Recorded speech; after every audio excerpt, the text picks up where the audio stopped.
大家好，宠粉的一泰又来了。什么鬼？一泰才刚说了王一博拿了组内第一，转眼就给我来了个摔车。摩托姐姐集体情愿的赛车平安，还是失败了。怪我嘴碎，我该打。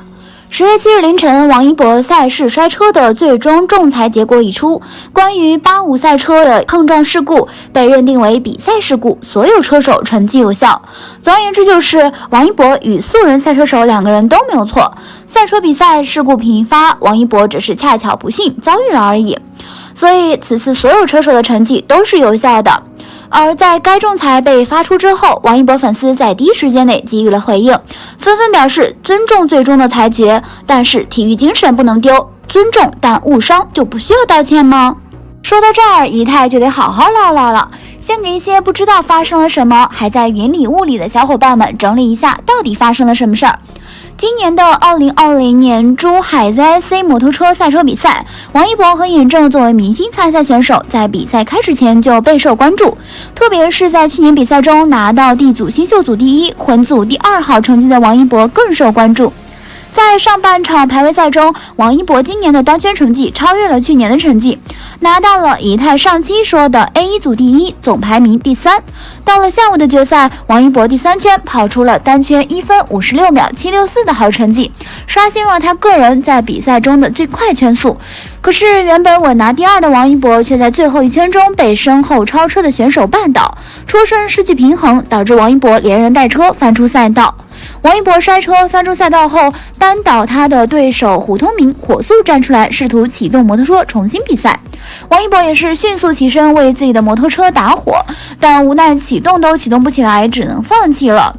再看另外一边，绊倒他的对手直接启动车子离开了现场。摔车视频一出，王一博摔车后绊倒他的职业选手所在的车队，整队欢呼雀跃的视频也紧跟着流出，以及现场粉丝的控诉。随后王一博工作室发博报平安，称王一博身体现已无大碍，比赛过程也已经申诉了。反观路透视频，回到比赛后场，王一博难以压抑住内心的怒火，爆了一句粗口，宣泄自己的不满。作为公众人物的他，说句话后可能觉得不太对，心平气和的又针对此事发了动态。和他一同参赛的尹正取得了 B5 组第一的好成绩，还刷新了自己的最快圈速，却依然因为兄弟王一博被恶意摔车而生气发博质疑对方车队，你们欢呼什么？甚至气到自己都不想看到别人对他的祝贺。郑哥是真的刚，两人的感情也是真的好。还有天天向上也都转发了王一博的文章，再一次将这件事情推向了更高的顶峰。一开始也觉得这只是赛车场上一场司空见惯的意外事故，然而随着事件背后越来越多细节被扒，一个让人细思恐极的结论逐渐浮出水面：王一博摔车或许在胡通明的计划之中。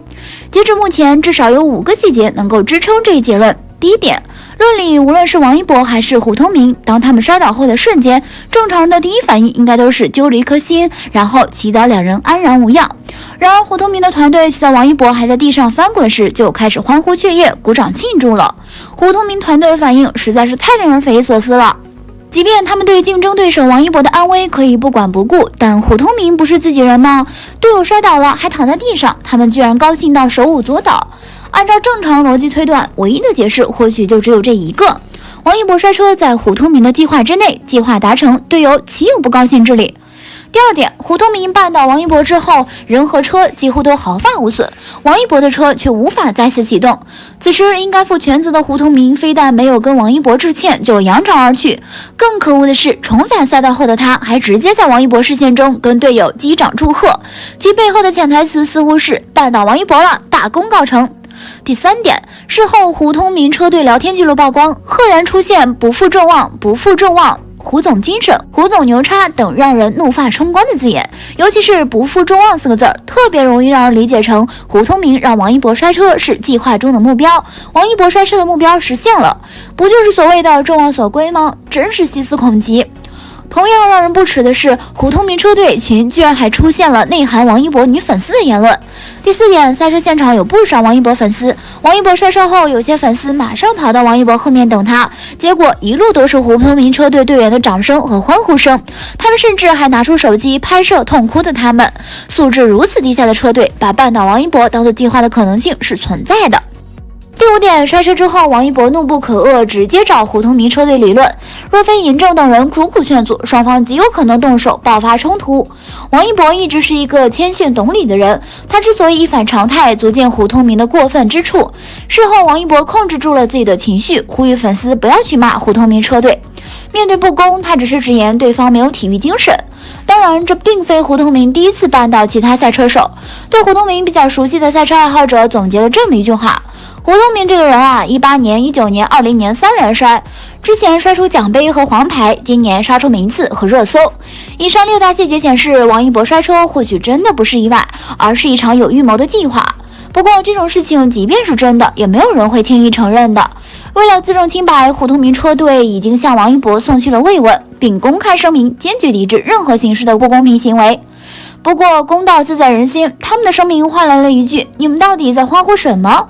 说到这里，相信很多人都很好奇，珠海 ZIC 摩托车赛到底是一个什么级别的赛车赛事呢？这样的比赛和车子飞魂在追的比赛是一个档次的吗？好吧，银泰用自己所知道的给大家揭晓一下答案吧。珠海不用我多说，这是比赛的地点。ZIC 并非大家相信的是什么高水平比赛的缩写，它只是这个场地名字的缩写，也就是个场地名字。这个比赛和职业也谈不上什么关系，这只是一个业余比赛，而且需要自费。据悉，参加这样的比赛，单场的报名费用是1600元。简单的理解下，如同篮球比赛的野球场，这也就是个摩托车发烧友的野车赛。虽然这里面可能有一些车队的后备队员参赛，但是赛事的定位就是一个业余自费比赛，算不上职业比赛。而也正是因为有王一博和尹正，这个赛事这次算是名扬天下了。ZIC 的主办方真的是赚了。现在申诉结果已出，即便是一场正常的比赛事故，但从那些落井下石、嘲讽王一博以及王一博粉丝，并且为那位选手欢呼的车手来看，这个圈子对流量明星偏见极大。王一博是明星，而且是顶级流量明星，这不假。但他站在车道赛上能够拿到成绩，跟流量跟粉丝没有关系，他靠的是自己的赛车实力。流量是原罪吗？若顶级流量明星作为演员、歌手的业务能力不够，该被嘲讽；但王一博凭借自己的实力，站在专业赛车比赛道上，不该被嘲讽，不该被恶意攻击。无论什么身份进了赛车场就是赛车手，把别人摔了还在欢呼，这些人究竟在想什么啊？体育精神在他们眼里可能还没有让挨着摔跤来的重要。所以对于委屈至极还要保持理智的王一博以及这次赛车比赛，你怎么评价呢？一泰只能说，柠檬精真的永远是柠檬，不知道他和那位到底还有什么可以让大家这么喷的。好啦，今天的视频呢就分享到这里了。如果喜欢四姨太的视频，就请多多点和关注，四姨太每天都会更新精彩娱乐资讯哦。